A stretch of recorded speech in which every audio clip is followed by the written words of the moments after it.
Hello and welcome to Indian Story. There is nothing more beautiful and exciting than story. Everybody has a story. In fact, the story is a light. Now let's watch what this story has to say.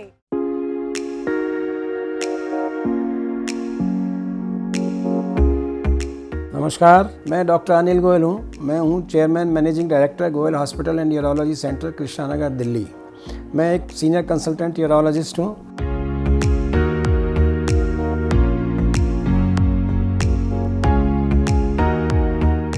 ये अस्पताल हम 1997 से चला रहे हैं। एक mission और मोटो के तहत हम इसको चला रहे हैं और मिशन मोटो है high tech health care at affordable cost.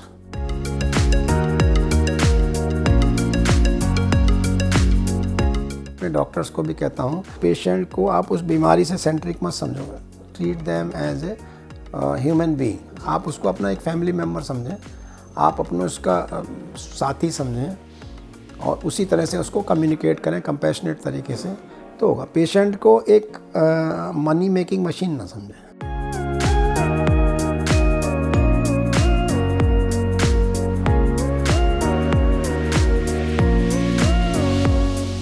कोई चुनौती नहीं है, ये चैलेंज है। इस चैलेंज को आप जितना अच्छी तरह डील करोगे बगैर किसी टेंशन के, उतना उस चैलेंज में अच्छा रिजल्ट आएगा।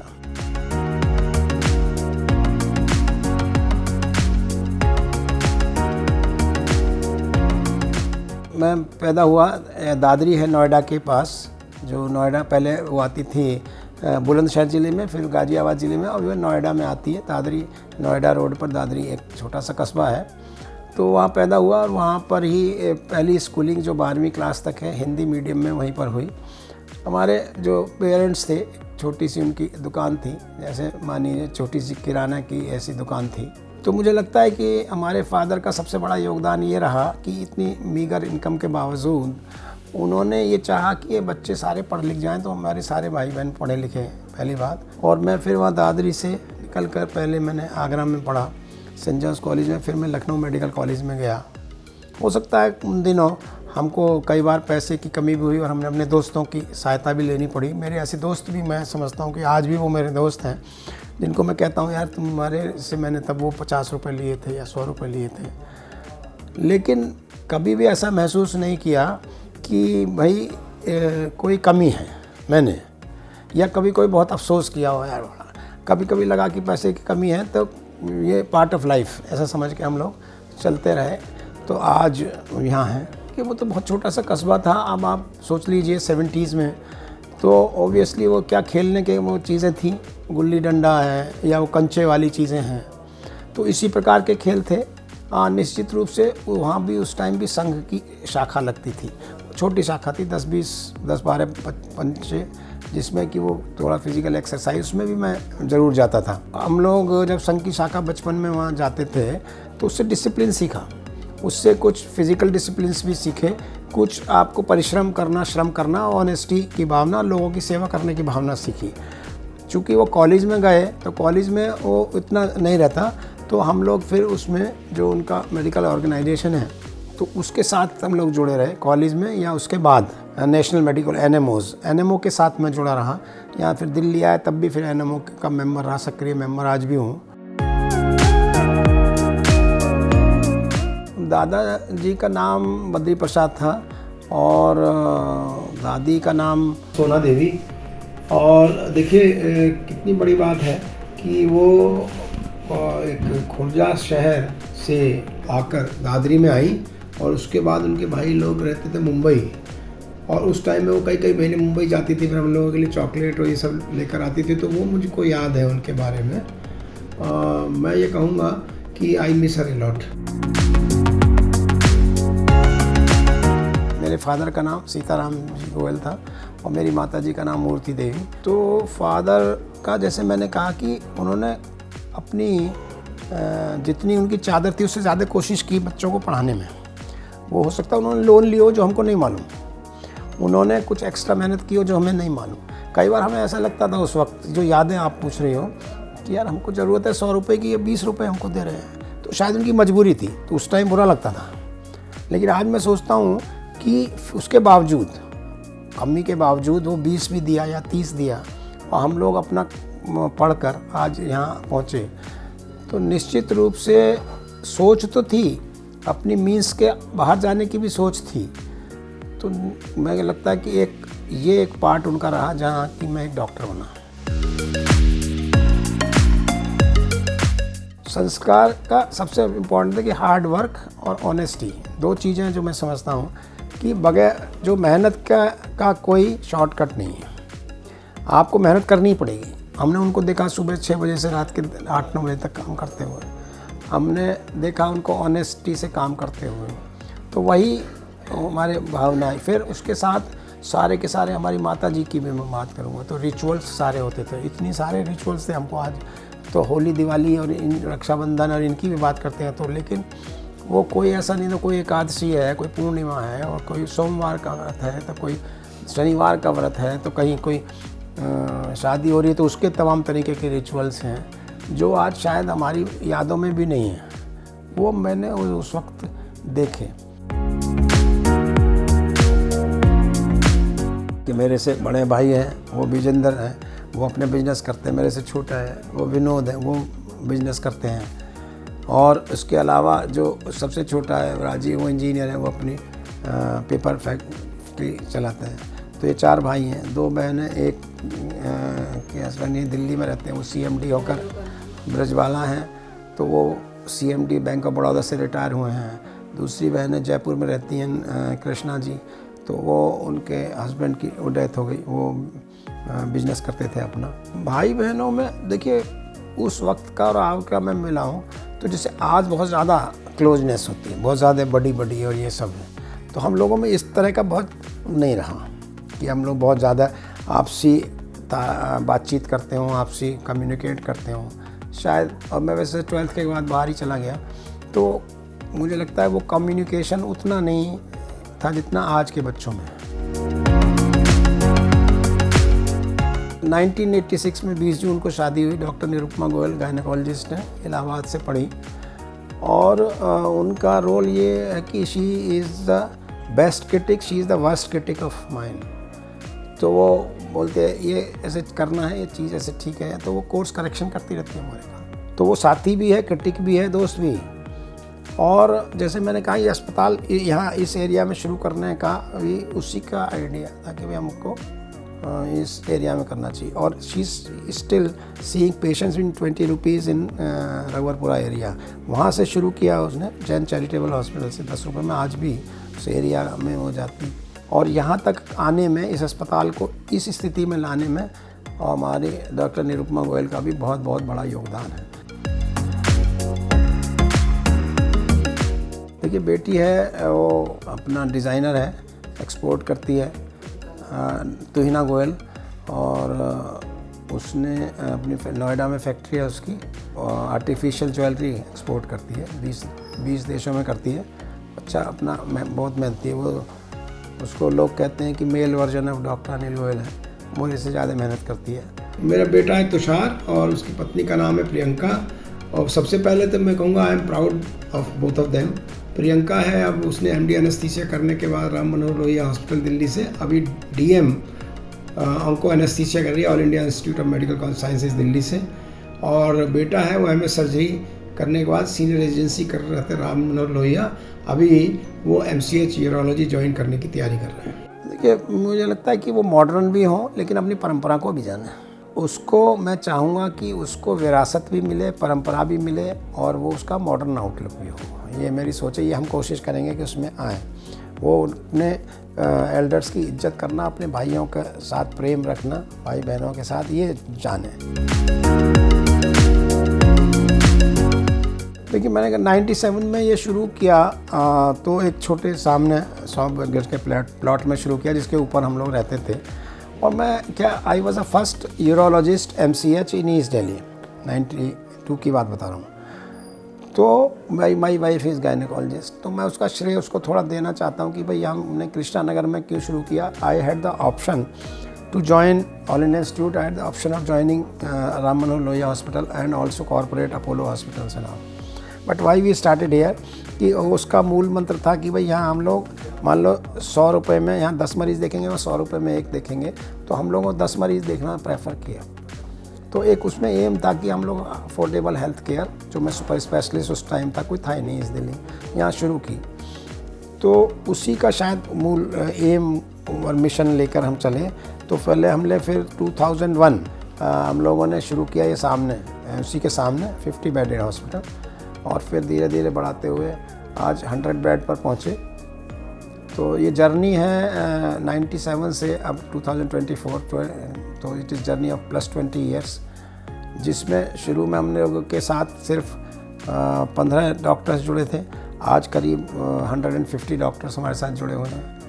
पहले हम लोगों ने शायद 15-20 स्टाफ से शुरू किया, लेकिन आज शायद 250 से ज़्यादा स्टाफ है।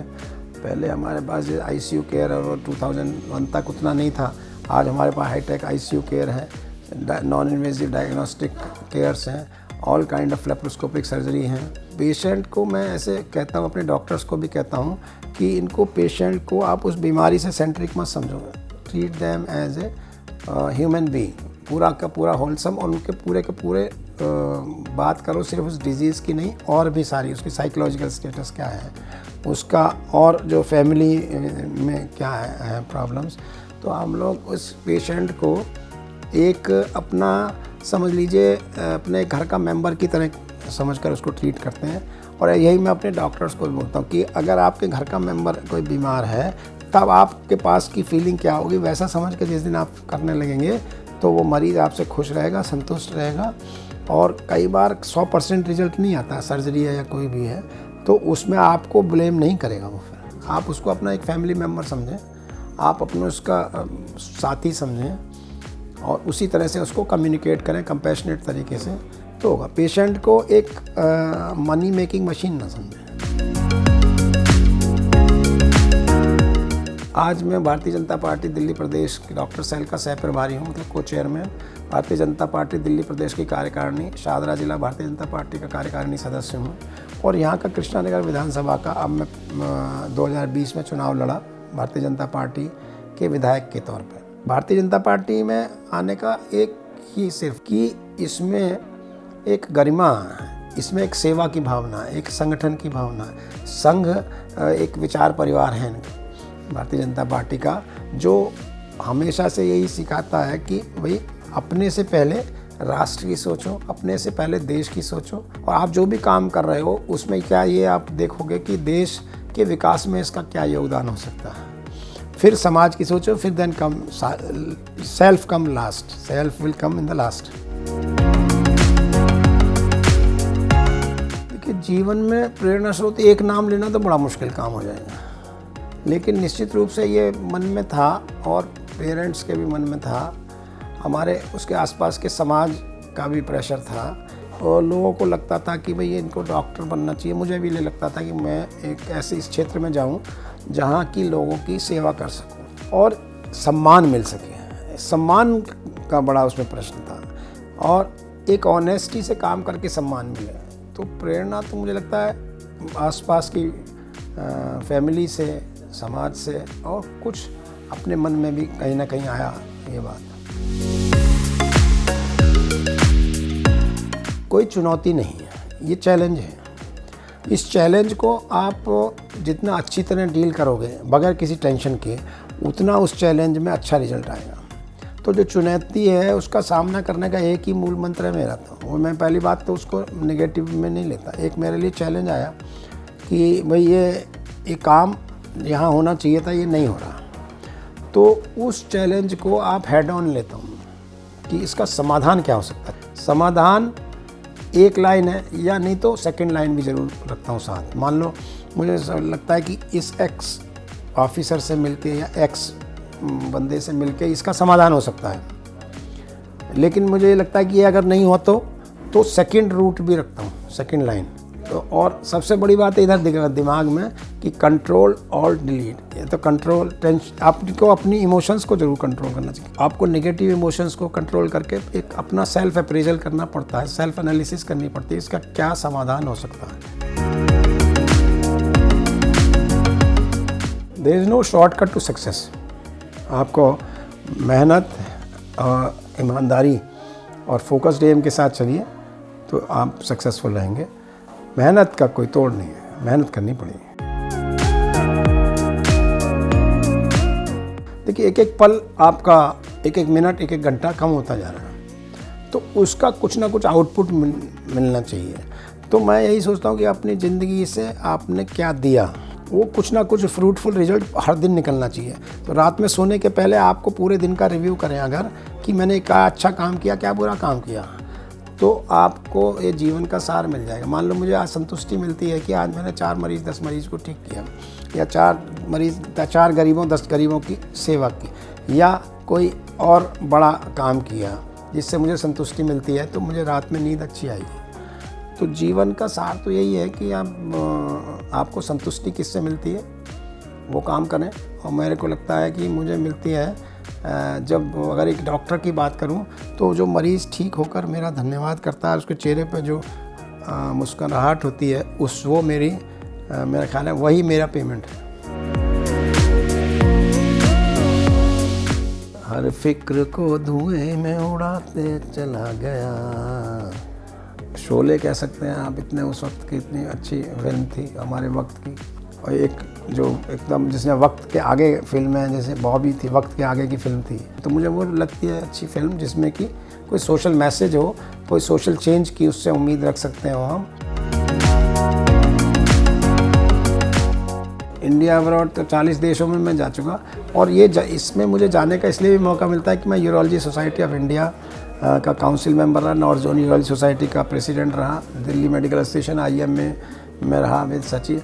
तो हमको देश और विदेश में जाने का प्रोफेशनल कारणों से भी मौका मिला बार बार। तो मैं कम से कम 40 देशों में या प्रोफेशनल कॉन्फ्रेंसेस के कारण या एक ट्रैवल टूरिज़म के पर्पज़ से इनमें जा चुका हूँ।